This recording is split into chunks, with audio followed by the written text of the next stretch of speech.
Shalom, saudara yang terkasih di dalam Tuhan. Saya percaya kita semua dalam keadaan baik, sehat, dan luar biasa. Sebelum kita membaca dan merenungkan firman Tuhan, mari terlebih dahulu kita berdoa meminta pimpinan Tuhan. Mari kita berdoa. Ya Tuhan Allah kami yang di surga, yang kami sembah di dalam nama Yesus Kristus. Kami bersyukur kepadamu pada saat ini kami boleh belajar dari kebenaran firman-Mu. Mari kuasai hati dan pikiran kami, supaya kami boleh mengerti dan memahami kebenaran firman-Mu. Dan kami boleh dimampukan untuk menjadi pelaku-pelaku kebenaran firman-Mu. Hanya di dalam nama Yesus kami siap belajar firman-Mu. Haleluya. Amin. Firman Tuhan hari ini terambil di dalam surat Yakobus pasal 5 ayat 16 dan ayat yang ke-17. Demikian firman Tuhan. Karena itu hendaklah kamu saling mengaku dosamu dan saling mendoakan supaya kamu sembuh.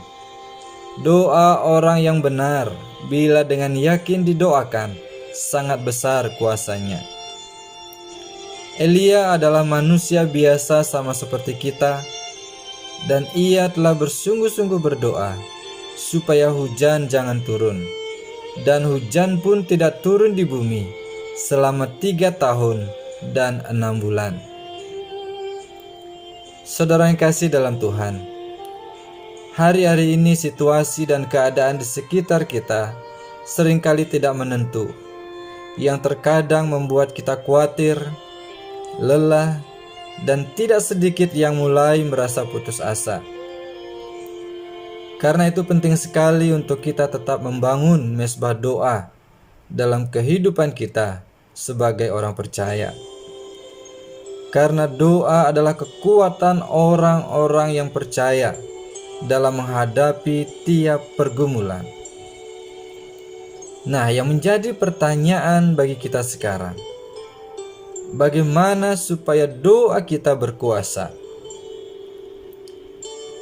Dari firman Tuhan yang sudah kita baca tadi, ada beberapa hal yang bisa kita pelajari supaya doa kita berkuasa. Yang pertama adalah hidup benar di hadapan Tuhan. Hidup benar berarti berbicara tentang pertobatan. Hidup kita memang dibenarkan melalui pengorbanan Kristus ketika kita percaya kepadanya. Namun kita juga harus menunjukkan hidup sebagai orang benar sesuai dengan kebenaran firman Tuhan. Maka ketika kita mau supaya doa kita memiliki kuasa, maka hal pertama yang perlu kita lakukan adalah membereskan segala dosa kita di hadapan Allah. Dalam pembacaan kita di ayat yang ke-16 bagian A berkata, karena itu hendaklah kamu saling mengaku dosamu dan saling mendoakan supaya kamu sembuh. Saudara, dosa adalah penghalang doa kita kepada Allah. Dosa adalah penghalang berkat Tuhan dalam hidup manusia. Firman Tuhan berkata, tangan Tuhan tidak kurang panjang untuk menyelamatkan, dan pendengarannya tidak kurang tajam untuk mendengar. Tetapi yang menjadi penghalang antara manusia dengan Allah ialah segala dosa manusia. Lalu kemudian hal yang kedua, bagaimana supaya doa kita berkuasa? Hal yang kedua adalah yakin dan beriman kepada Allah. Beriman bukanlah sekedar kita tahu bahwa Allah sanggup menolong kita,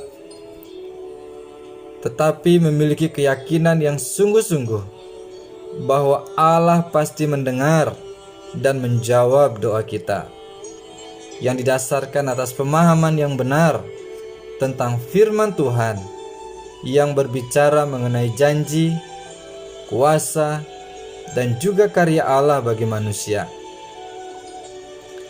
Ada banyak orang Kristen yang berdoa tapi ragu akan jawaban Tuhan terhadap doanya.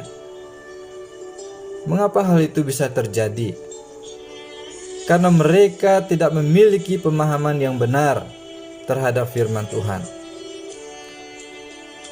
Karena itu, ketika kita berdoa, kita harus memiliki keyakinan yang sungguh-sungguh bahwa Allah sanggup dan akan menjawab doa-doa kita.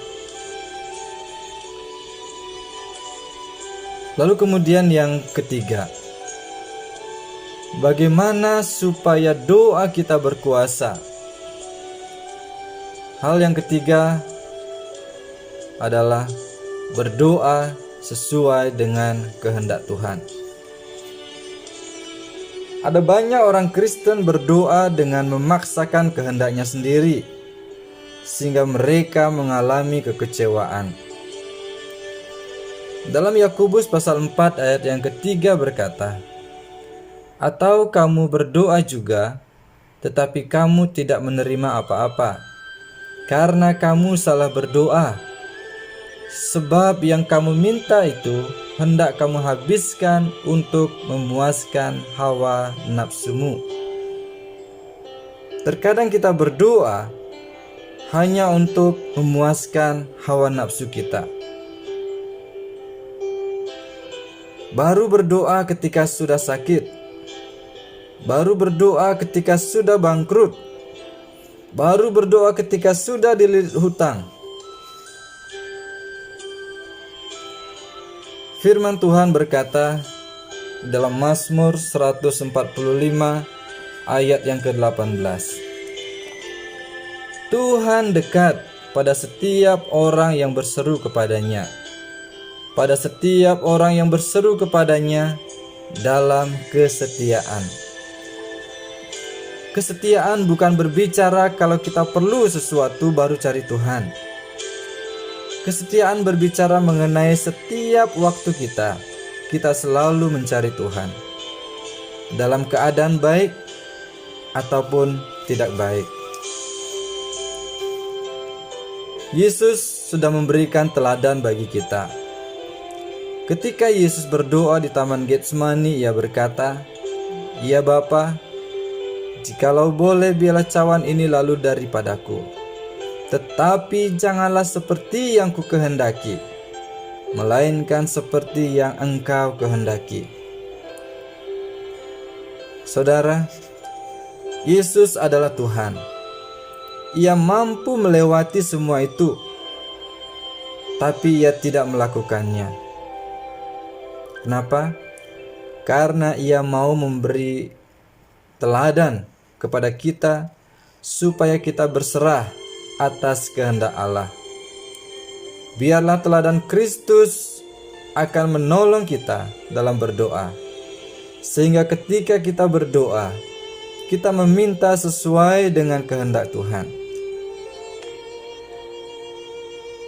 Jadi, Bapak Ibu Saudara yang kasih dalam Tuhan, saya yakin kita semua rindu setiap doa kita memiliki kuasa.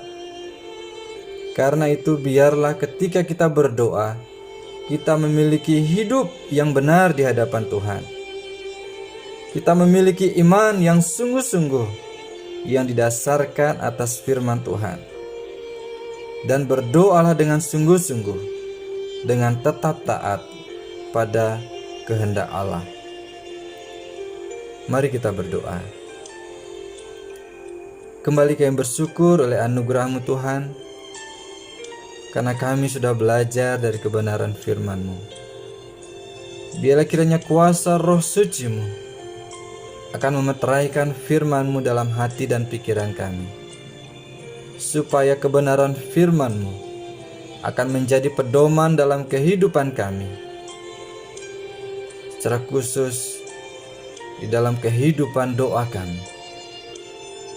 Terima kasih ya Tuhan. Di dalam nama Yesus kami bersyukur untuk firman-Mu hari ini. Haleluya. Amin.